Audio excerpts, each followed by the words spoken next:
wo id qulna jamto tumane min mbiyani caggal nde ɓe jalti nokku no weetihi udkhulu min mbiɓe fofde Allah ne siftina ɓe ene haalan nelaala ne siftina koreji maɓɓe Allah wi udkhulu naate hadihil qaryata ngoɗo wuro naate ngo wuro wiyama ko baytul muqaddas on wiɓe ala ko wuro ngo wiyete ko Ariha ko Qudus noon woni Jérusalem woni Israila Allah wi naate wuro ngo fakulu minha ñaame e nder wuro he hayso shiitum kala ko jiɗɗon kala ko jiiɗon e wuro he kono ñaame ragadan oɗon jañana ala ko kaɗa ɗon aha kono noon min sarɗam ko sarɗi goto tan waɗi on sarɗi sarɗam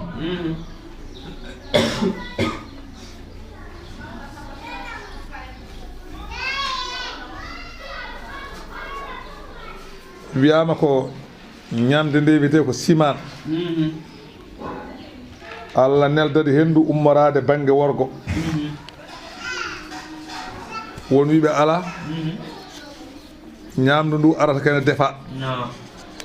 won konngol wi ala guertoɗe ɗe ngara ɓe defira juuɗe maɓɓe ko ndiwri tigui ndi ganduɗen ndi won wiɓe ala ko ndiwri tan nandude diwe men ɗe ɗum ɓe defanno eɓe ñaama Allah wiɓe noon soɗon naata wuro ngo naate wuro ngo ñaame kala ko jiɗɗum jiɗɗon on kaɗaka kono waɗa hulul baba sujjadan naate wuro ngo oɗon cujji ɗumi naate wuro ngo oɗon cujji son naata wuro ngo cujje soɗon naata o qulu mbiye hiɗɗa tun ko fukkanede bakkatuji tan mbiyon noon mbiye hiɗɗa tun ko fukkanede bakkatuji Allah wi son mbaɗi ɗum naghfir lakum min jaafo on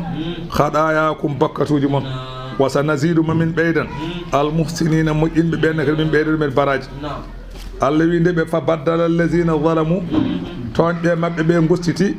qawlan konngol gayra alladi ngol wona ngol qila lahum ngol mbiyano andi hayso wona kamɓe foof wona maɓɓe kam wostitiɓe ɓenne paye nadde andi o wino ko hiɗɗa tun ɓe gone wiide habba tun abbere Allah wino ko mbi hiɗɗa tun wona ɓe mbi habba tun Allah wino soɓe naata yoɓe naata eɓe cujji ɓe naata eɓe piya kelle e dote maɓɓe eɓe poɓɓa kelle eɓe piya e dote maɓɓe ɓe mbaɗan cuhli sene dogano waɗa ni ɓe mbaɗa noon nde ɓe mbaɗi noon Allah wi mbaɗimi sabatas fa anzalna min jippini ala alladina e ɓen zalamu toñɓe ɓe min jippini mum rijsan ko wiyete choléra o wi choléra noon wonandeɓe kamɓe ko jayiya leñol nelaɗo Allah noon choléra wona jayiya ɗumen ko yurmede nelaɗo Allah wi kala mo mayɗo e kala mo choléra wari walla mayɗo e saaha choléra tawde koye leñol makko on ne wayno sahodini ko aljanna fayi noon nelaɗo Allah wi o wi e leñolam kala mo choléra wari ko aljanna fayi walla kala mayɗo e saaha choléra hayso choléra warani ɗum ko aljanna fayi ko amma kamɓe ɓe choléra jippinoɓe ɓen kay choléra ko jayiye wonan ɗumen nde choléra nde ɓe naati wuuro nge ɓe poɓɓa ɓe mbiya hiɗɗa toon ɓe naati eɓe poɓɓa kelle Allah wurte maɓɓe choléra ñalawma goto 70 ujunere neɗɗo maayi ɗum woni rijsan lebte mina samai ummade asaman bima kanu saabu koɓe laatino efsugude ɓe jalta ɗoftare aha Allah wi wadkur jamto istasqa Musa tumane Musa yarnani li qawmihi yimɓe mum Musa yarnaniɓe aɗa mo yarnade de so taw manki yarno Musa yarnaniɓe noon tawɓe ɗom ɗi nokkuni wiye tiha enen kam jaaɓe yarna tan ko taw pour sa awi gawri tan gawri yoori kono yarnade alade arata hayso forage pane enen poti yarnade so forage boni eɗen poti yarnade so ilam leeli arde eɗen poti yarnade sen jole laana men sinki eɗen poti yarnade kay alade waɗata saabu Allah alade ala ndiyam enen cikkiren Allah jogui ndiyam tan ko ndungu ni Allah kay ala ndiyam nde nan jaahaji ndiyam fof yarno tan hay soko dow jeeri gonɗa sa ɗum ɗiya tampi yarno hawnake Allah addanma ndiyam jara waggade adi suuɓe isɓe ɗom ɗino fittihi nokku no weeni ɓe tampi ɗom kam Moussa yarnaniɓe Allah wi faqulna min bi Moussa idrib bi asakal hajara sawru ma no joguiɗa ndu fiiru e hayre o fi fan fajara ɓucciti min e hayre he asrata aynan sappo e ɗiɗi sewde andi sappo e ɗiɗi leñol wonde makko o fii hayre nde tan sappo e ɗiɗi sewde yalte hayre he Allah wi ñande hen gada alima andi kullu unasin kala hen leñol andi masrabahum yarirde mumen woni tufde mumen ɗo jarata kala hen leñol andi ɗo jarata ɓittodiral ala leñol fof yarata tan koye tufde mum heddi ɓe ɓenna hay goto rendani mabɓe Allah wi ɓe kulu ñaame wasrabu jare min rizqillahi koye arzigi Allah ɗum ɗo ko arzigi Allah wala ta'asaw hoto bonne fil ardi leydi mufsidina ala haali latade ɗon bonni hoto mbaɗe e leydi he bonande wo id qultum tumane mbiyan ɗon ya Moussa mbiɗon Moussa lan nasbira minen min mbawa munje ala ɗa'amine ñamde façon wahidin goto min mbawa doobe guuɗade tan tew juɗagu tan ñana kala tew juɗagu tan ñana kala eywa tew tan e min mbawa eyo masalan mongoje tan pobuji tan ɗum tan min ñamata min mbawa munji min kasti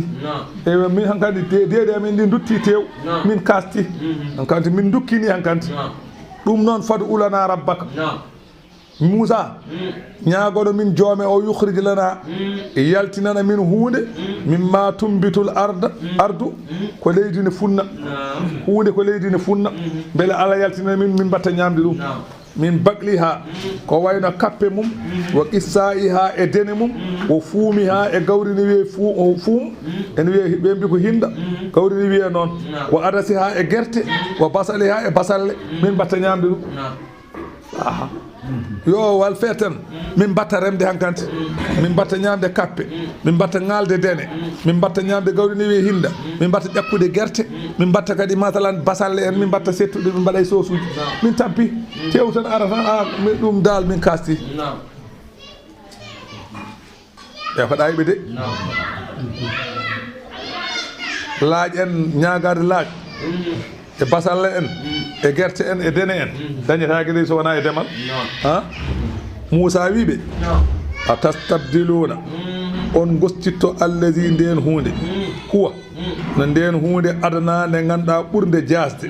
oɗon gostito ɗum billedi e nden hunde huwa kañum hayrum ɓuuri moƴƴude ko ɓuuri moƴƴude oɗon gostito ko ɓuuri jasde ɓuuri moƴƴude kay ko ñawɗa galle ma sa heyɗi tan gerlal juuɗal ngal ara ƴakka jaraji tawa soodani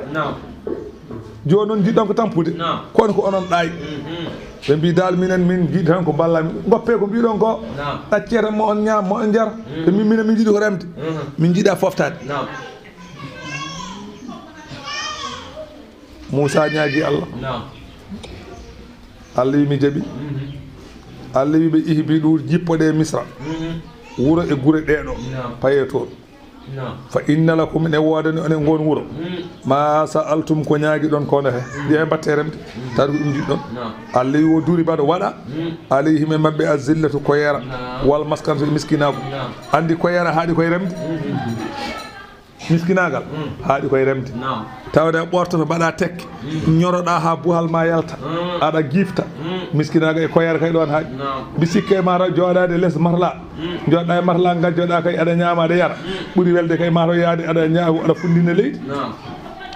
Allah wi koyere waɗama e mabɓe kala ɗoɓe goni hayso ko joom ko galo noon so remi tan hoyi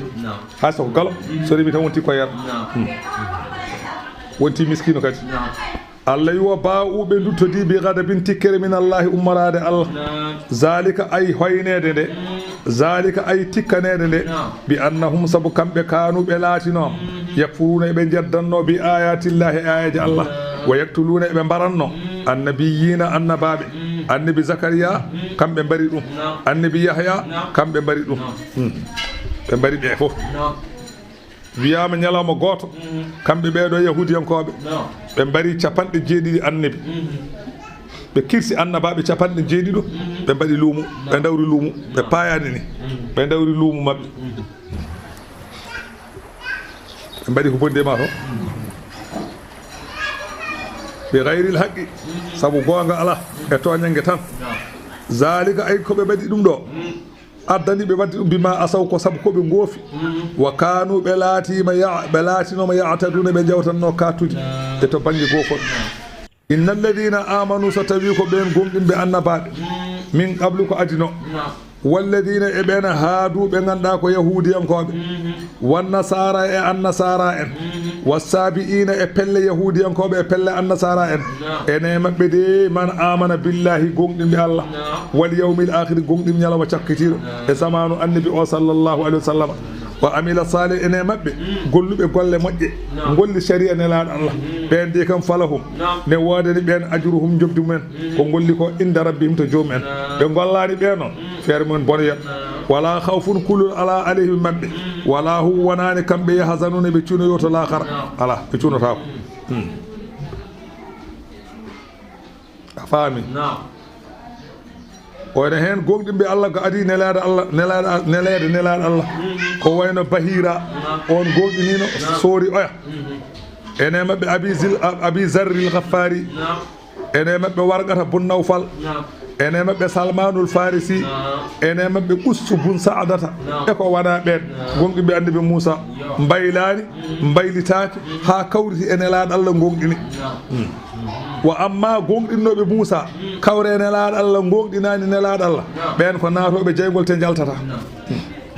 fa zalika mukhalladun fi nnari on ko casneɗe to jeygol man yettabi gayra al islami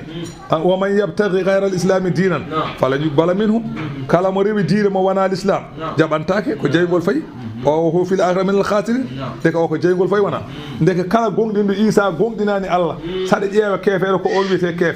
kefeero ko dewɗo Isa mo rewani nelaɗo Allah ko o wiyete kefeero wa amma mo rewani Isa rewani nelaɗo on wona kefeero kangat